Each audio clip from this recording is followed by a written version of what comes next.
Voilà, moi je m'appelle Pierre, j'ai 28 ans. Puis je viens du Morbihan, donc en Bretagne. Pour ceux qui connaissent pas, c'est en France. La motivation première, c'était déjà de partir de la France, déjà, coûte que coûte, pour ne pas avoir à supporter plus longtemps la société de consommation qu'est la nôtre. Envie de changer vraiment du tout au tout, de se faire une virée, comme on dit, vraiment outre nos terres, quoi, vraiment loin. Et puis couper un petit peu avec portable, internet, moyens de communication, vraiment aller loin, très loin. Et puis se retrouver dans la nature et revivre des choses qu'on vivait plus avant. Vraiment côté nature, aventure. Ouais, côté nature, aventure, rock'n'roll, demain on verra.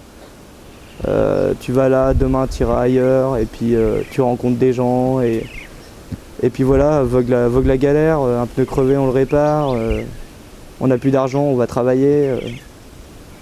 Et donc l'Australie, ça correspond en fait dans... Parfaitement. Super acclimaté au bout de 3 mois de voyage. Les gens sympas, aucun problème. Vraiment au poil, quoi. C'est un voyage, c'est même, je dirais, pour un premier voyage de ce genre, pour nous, c'est vraiment... je dirais plutôt facile d'accès, quoi. Du backpacking. Alors backpacking pour moi ça serait quand même ça vise quand même forcément les gens de entre 20 et 30 ans vu que c'est du working holiday visa. Forcément on a tous à peu près le même âge, on se retrouve tous avec les mêmes envies, les mêmes toujours pareil, quoi. Donc il faut dormir, il faut manger et tout ça ça coûte cher et on s'en rend pas compte quand on est chez nous parce qu'on est habitué. Arriver ici c'est une autre histoire. Faut parler anglais, voire australien, donc faut comprendre déjà avant de pouvoir trouver du travail et s'en sortir. Mais je pense que ouais, backpacking ça serait plus des gens de la rencontre pour moi, dans des endroits plus ou moins bien, voilà, après plus ou moins bien arrangés, on est plutôt bien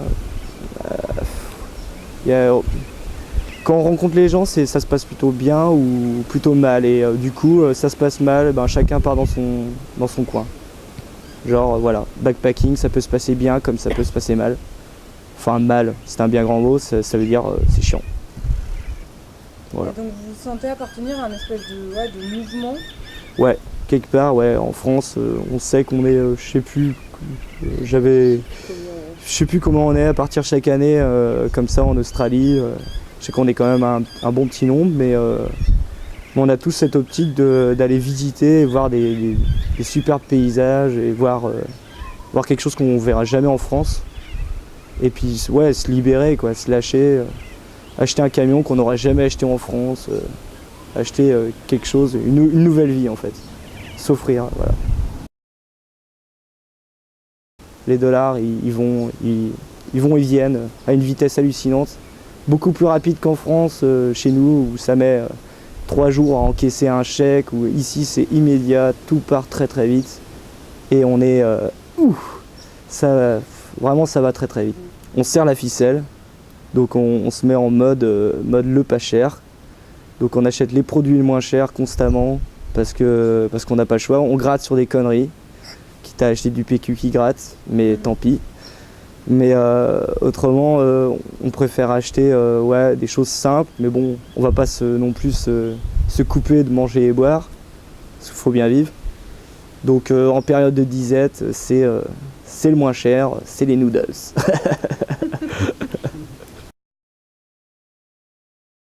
Nous, on est partis tous les deux un petit peu à l'arrache. On a prévu notre voyage en 3 mois en fait. Donc en 3 mois, paf, on part. Le temps de lâcher un appartement en France, de partir.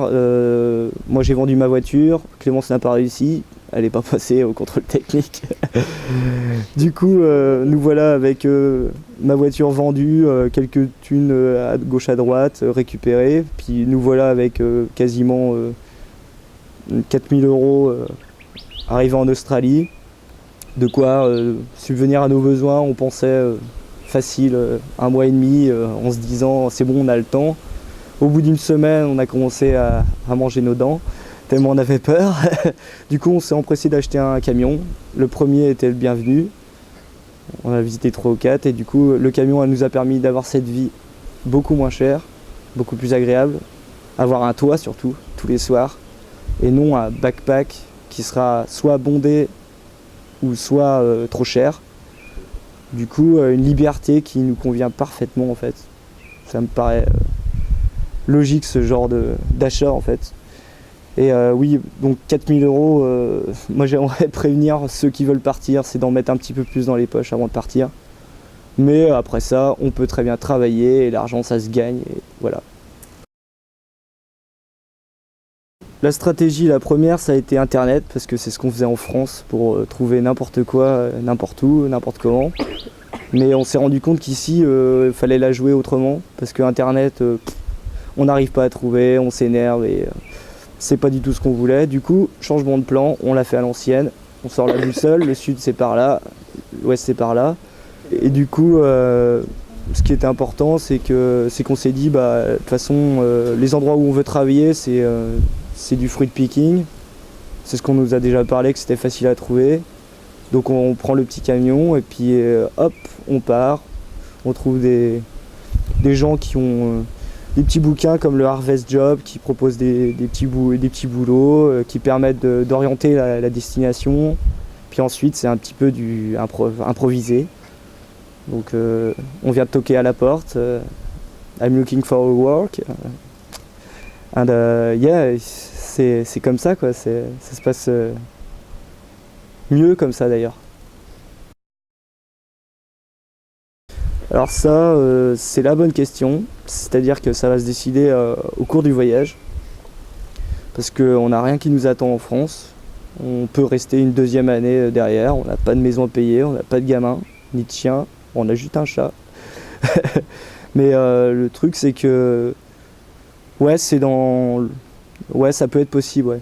Après, si tout se passe bien comme on veut, une 2e année est possible. Ouais, alors, en ville, on a pu sentir des petites frictions, genre encore des Français, encore vous, encore eux, on les reconnaît, on les voit de loin. On nous voit de loin, on est des sortes de gyrophares ambulants. Parce que dès qu'on se pointe dans un bar, ça peut tourner la tête dans les endroits un peu chics de Melbourne, ça nous est déjà arrivé. Mais après, tout de suite, dès qu'on sort un peu des grandes agglomérations, c'est vachement plus cool. Tout de suite, on sent les gens vraiment avenants. Vous avez un pneu crevé, on va vous aider. Vous voulez une douche chaude, rentrez chez moi. No worries. Et il y a vraiment là-dessus, c'est vraiment bien. Mais autrement, dans les grandes villes, on n'a pas vraiment accroché, et donc on s'est orienté vraiment vers une destination haut de bac.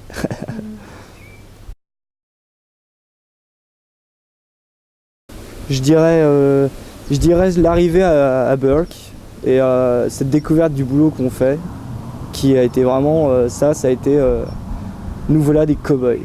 Nous voilà des cow-boys avec des 4x4, avec un champ, et ça a été, bon, c'est rien de particulièrement vraiment invraisemblable, mais ça l'est quand même pour nous, parce que de rouler à 100 km/h, 100 km/h à l'heure sur un grand champ, on se sent vraiment libre, et de parler avec des Australiens au boulot et de se conduire comme eux, de faire le même boulot qu'eux, c'est vraiment ça c'est une occasion en or, quoi. Tu peux juste rappeler ce que vous faites comme boulot ici? Ouais, voilà, raconte un peu. Donc ici on presse le coton. Donc le coton n'est pas ramassé à la main comme beaucoup de gens le croient, il y en a beaucoup trop. Il est ramassé avec... Voilà, comme d'ailleurs un Français me l'a dit, il m'a dit j'ai toujours cru que le coton c'était un boulot d'esclave. Je lui ai dit écoute, je n'en sais rien, je ne travaille pas encore dans le coton, mais j'y vais. Maintenant j'aimerais bien le recroiser pour lui réexpliquer et lui dire que en fait c'est pas du tout ça, ils ont des machines, ils sont bien équipés, ils sont même d'ailleurs je trouve mieux équipés que nous en France, parce que pour tout ce qui est gros, ils sont vraiment bons. Et tout ce qui est gérer une grande surface et tout ce qui est gros, ils sont vraiment balèzes, quoi. Donc, Ouais, donc là, tu disais, ils ont des machines, donc on appelle ça des module builders. Donc le builder, c'est la machine qui permet de presser, donc une presse géante qui permet de compresser le coton par couches successives. Et il y a un dull buggy. Donc le dull buggy, c'est le tracteur qui permet d'avoir le coton, de renverser le coton dans la benne, dans la grosse presse. Et il y a le picker. Donc le picker, c'est la grosse bestiole qui va dans les champs de coton et qui aspire le coton à l'aide de ventilation, qui vient donc déverser ça dans le dull buggy et qui ensuite, le dull buggy vient déverser ça dans les grandes presses à coton. Donc beaucoup de bruit, beaucoup d'heures, mais vraiment l'impression de faire des choses énormes, des carrés qui font aller de 12 mètres sur 3,50 m de hauteur. On appelle ça donc des modules. Et les modules, c'est les gros pains de coton qu'il faut savoir qu'ils sont vendus 10 000 $ le module. Donc on en a déjà fait là pour toute la saison. Les contracteurs, c'est-à-dire les gens australiens qui travaillent, et nous, les équipes, une équipe, on va dire européenne, mi-coréenne, et ben le mélange fait que ça fait 500 modules. Voilà, donc c'est en tout. En 2 mois. En l'espace de 8 semaines, ouais, on arrive à 500 modules en tout, ce qui fait à peu près, donc le calcul est rapide, 500 fois 10 000 $. Ça fait pas mal du tout. Je pense qu'on a eu une chance, parce qu'on est arrivé, on commençait vraiment à flipper parce qu'on n'avait pas d'argent. Ils ont senti notre détresse quand on est venu taper à leur porte. Donc on a dit, nous on veut du boulot. Désolé, le coton il commence pas avant 2 semaines. Donc là on s'est retrouvé dans l'expectative et on s'est dit, qu'est-ce qu'on va bien pouvoir faire. Bon, on n'attend pas. Bon, on a toujours ce plan-là. On va aller se diriger un petit peu vers le Queensland pour prendre un peu le soleil et puis voir un peu si on peut trouver quelque chose en attendant. Donc nous sommes allés jusqu'à Stanthorpe et nous avons trouvé du picking de pommes.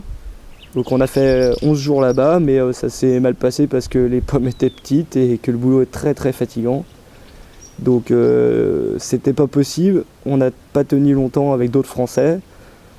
Ça nous convenait pas, du coup on avait notre plan à Bourg, on est retourné parce qu'on s'est dit on va tester le truc et on a bien fait. C'est surtout ça, c'est qu'on a bien fait d'y aller parce qu'on croyait trouver dans les villes aux abords des côtes et en fait il faut se diriger vers le centre de l'Australie pour rencontrer vraiment l'Australie même. D'ailleurs une phrase pour parler de Bourg, c'est If you know Bourke, you know Australia. C'est Henry Lawson qui a dit ça, un des fondateurs de la ville de Bourke. Donc c'est vraiment une découverte.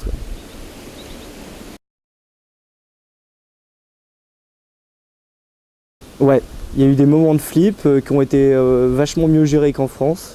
Parce qu'il n'y a pas cette pression sociale qu'on a, où tu as toujours ta mère qui vient sur ton dos, te dire que mais t'as assez à manger, t'as plus d'argent. Il n'y a pas ton frangin qui vient te dire t'as fait quoi le mois dernier, t'as pas travaillé, ou aucune pression sociale, la liberté, et juste à se prendre en main, c'est tout. Et du coup ça se fait naturellement, donc la flip, mais la bonne flip, quoi. Celle, on est vraiment motivé, quoi. Parce qu'on n'a pas le choix, quoi. Si on veut s'en sortir, c'est comme ça qu'il faut faire. Je sais pas si tu l'as déjà dit, mais vous disiez quoi en France? Donc non, je crois qu'on l'a pas dit encore, c'est que moi j'étais intérimaire métallier. Maintenant je ne le suis plus ici, j'en suis bien content. Et voilà. Pour moi en tout cas c'est ça. Ouais, et moi je viens juste de finir. Juste essaie de tourner le micro. Ouais, je viens juste de finir mes études en fait, les études d'infocom. J'ai fait un stage de 4 mois, j'ai bossé en usine pour me payer le voyage et puis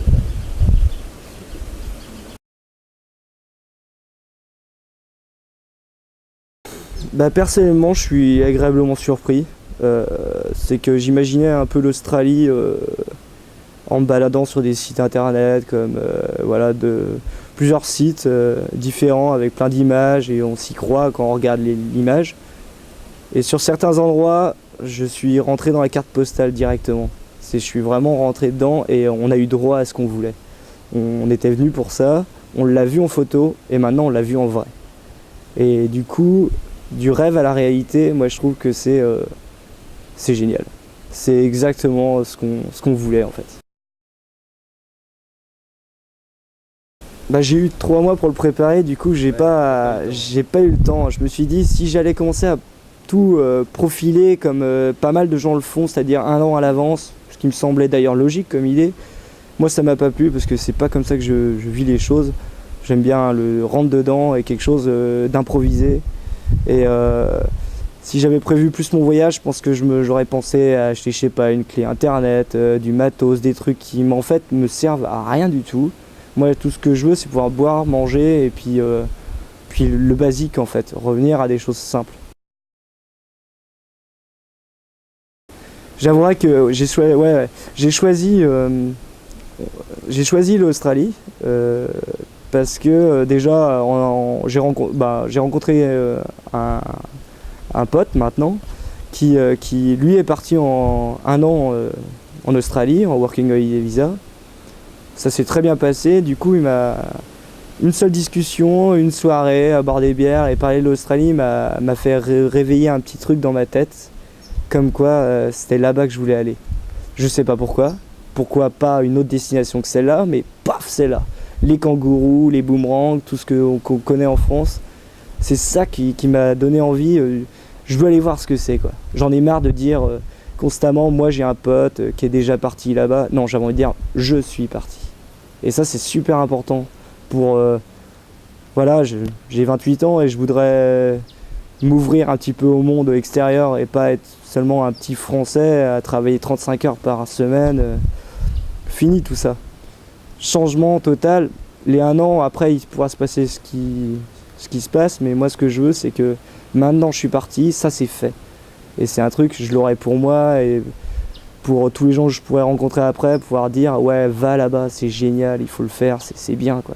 Transporter cette idée comme quoi voyager, c'est vraiment très agréable. Et donc du coup c'est ça, pour toi c'est assez positif la réalité des choses par rapport au rêve ou à l'idée que tu te faisais de l'Australie, c'est ouais, ça se correspond. Pour l'instant ça correspond à tes attentes.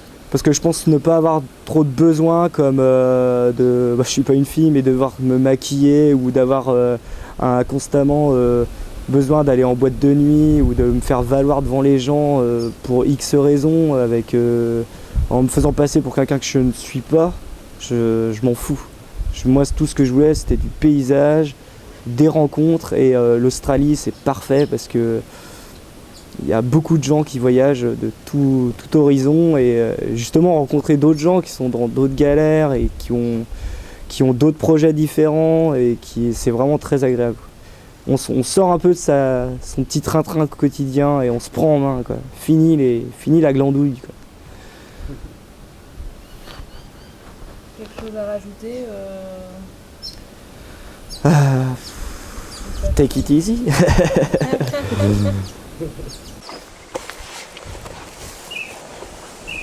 Petite présentation.